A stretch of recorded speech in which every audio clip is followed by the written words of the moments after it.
ప్రభునందు నాకు అత్యంత ప్రియమైనటువంటి వారులారా, మన ప్రభువును రక్షకుడైనటువంటి యేసుక్రీస్తు వారి యొక్క శుభనామములో మీ అందరికీ నా హృదయపూర్వకమైన శుభములు వందనములు తెలియజేస్తున్నాను. ఉదయకాల సమయం దేవుని వాక్యాన్ని ధ్యానం చేసుకుందాం. ఈరోజు వాక్య ధ్యానం కొరకు మనం తీసుకున్నటువంటి లేఖన భాగం సామెతల గ్రంథం 29వ అధ్యాయం 25వ వచనం చదువుకుందాం. యెహోవా యందు నమ్మిక ఉంచువాడు సురక్షితముగా నుండును. దేవుడి వాక్యం దీవించను కాక. ఎవరైతే యెహోవా యందు నమ్మిక ఉంచుతారో వారి వారి జీవితాల్లో సురక్షితంగా ఉంటారనే సత్యాన్ని జ్ఞాని అనే సొలొమోను మనకి ఇక్కడ తెలియచేస్తూ ఉన్నారు. ఎందుకంటే వారు జీవము గల దేవుని సన్నిధిలో ఉండి దేవుని పైన సంపూర్ణ విశ్వాసం కలిగి ఉండి యెహోవా యందు నమ్మిక ఉంచారు కాబట్టి, సృష్టికర్త పైన వారి నమ్మిక నిలిపారు కాబట్టి వారు ఎంతో సురక్షితంగా ఉంటారు అనే వాక్యాన్ని ఇక్కడ మనం చదువుతున్నాం. అంతేకాదు కీర్తన గ్రంథం 125వ కీర్తన మొదటి వచనం మనం చదువుకుంటే, యెహోవా యందు నమ్మిక ఉంచువారు కదలక నిత్యము నిలుచు సియోను కొండవలే నుందురు.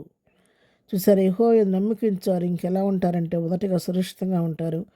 రెండవదిగా ఎట్లుంటారంటే, కదలక నిత్యం నిలుచు సియోను కొండవలే ఉంటారంట. ఒక కొండ ఏ విధంగా స్థిరంగా ఉంటుందో ఆ విధంగా వారు ప్రభువునందు స్థిరులై విశ్వాసం అందు వేరుపరిని మరి ప్రభువులో ఎంతగానో ఆనందిస్తూ ఉంటారనే సత్యాన్ని మనం ఇక్కడ తెలుసుకుంటూ ఉన్నాం.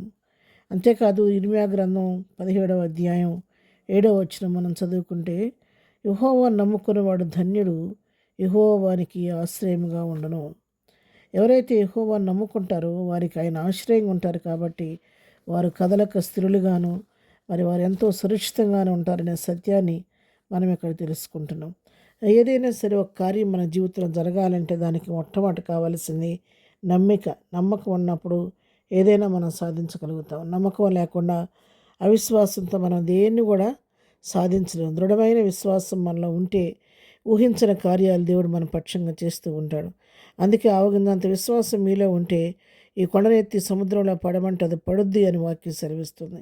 ఉన్న విశ్వాసం పరిపూర్ణమైనదిగా ఉంటే దేవుని కార్యాలు మనం కళ్ళారా చూడగలుగుతాం. ప్రియులారా, ఇక్కడ మార్కు సువార్తలో 9వ అధ్యాయంలో మనం గమనిస్తే, ఒక మొగ చెవిటి దెయ్యం పట్టినటువంటి కుమారుని తీసుకుని వచ్చిన తండ్రి మరి యేసు దగ్గరికి తన కుమారుని తీసుకొని వచ్చి ప్రార్థన చేయమని అడిగితే, ప్రభు అడుగుతున్నాడు కదా, నమ్ముట నీ వలనైతే నమ్మువానికి సమస్తమును సాధ్యమే అన్నాడు. అసలు నమ్మటం అనేది నీకు చేతనైతే నువ్వు నమ్మగలిగితే సమస్తం సాధ్యమేనయ్యా, అన్నీ ఏదైనా నువ్వు సాధించగలుగుతావని మరి ప్రభు వారు సెలవిస్తే, ఆ తండ్రి ఒక శ్రేష్టమైన మాట అక్కడ అంటాడు.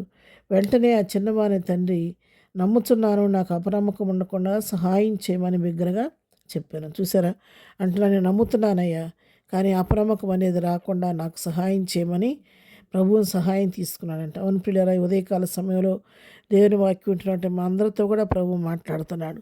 మన జీవితాల్లో ఇంకా ఆగిపోయిన కార్యాలు జరగట్లేదంటే, మనం ఆశించిన ఫలితాన్ని పొందట్లేదంటే, మనం చేసిన ప్రార్థన ఇంకా ప్రతిఫలం రాలేదంటే, మన అవిశ్వాసం ఒకటి అడ్డుగా ఉందేమో ఈ ఉదయకాలం పరీక్షించుకుందాము. మనం కూడా ప్రభు సహాయం తీసుకుందాం. ఆ యొక్క తండ్రి ఏ విధంగా, అయ్యా నేను నమ్ముతున్నాను కానీ నాకు అవిశ్వాసం రాకుండా అపనమ్మకం రాకుండా నీవే సహాయం చేయమని తిరిగి దేవుని సహాయం తీసుకున్నట్టుగా మనం కూడా ఈ ఉదయకాల సమయంలో, ప్రభువా, ఒకవేళ నా అవిశ్వాసం వలన నీ కార్యం జరగట్లేదేమో, అవిశ్వాసం అపనమ్మకం నాకు రాకుండా సహాయం చేయ, నా విశ్వాసాన్ని స్థిరపరచు ప్రభు అని అడిగి మనకు విన్నపాలు ప్రభు సన్నిధిలో చెప్పుకుంటే ఆయన ఎంతైనా నమ్మదగిన దేవుడుగా నీ పట్ల నా పట్ల కార్యం చేయటకు సిద్ధంగా ఉన్నాడు. అందుకే యెహోవా నమ్మిక ఉంచేవాడు సురక్షితంగా ఉంటాడు. యెహోవా నమ్మిక ఉంచేవాడు కదలక నిత్యం నిల్చుని సియోను కొండవలే ఉంటాడు. ఎవరైతే యెహోవాను నమ్ముకుంటాడో వానికి ఆయన ఆశ్రయంగా ఉంటాడు. కాబట్టి మనం కూడా ఈ ఉదయకాలం నమ్మిక ఉంచి ప్రభు కృపలో బలపడి ప్రభు చిత్తానుసారంగా ముందుకు సాగిపోదాం. అలాంటి కృపాధన్యత ప్రభు మనకందరికీ దయచేయను గాక. ఆమెన్. ప్రార్థన. ప్రేమగానే తండ్రి, పరిశుద్ధుడైన మా ప్రియ ప్రభా, ఉదయకాల వాక్యం వింటున్న మా పిల్లలందరినీ పేరు పేరుని దీవించి ఆశీర్వదించండి. ఎవరి జీవితాల్లో ఏ కార్యాలు అడ్డుగా ఆగిపోయినాయో ఆ కార్యాలు మీరు జరిగించండి.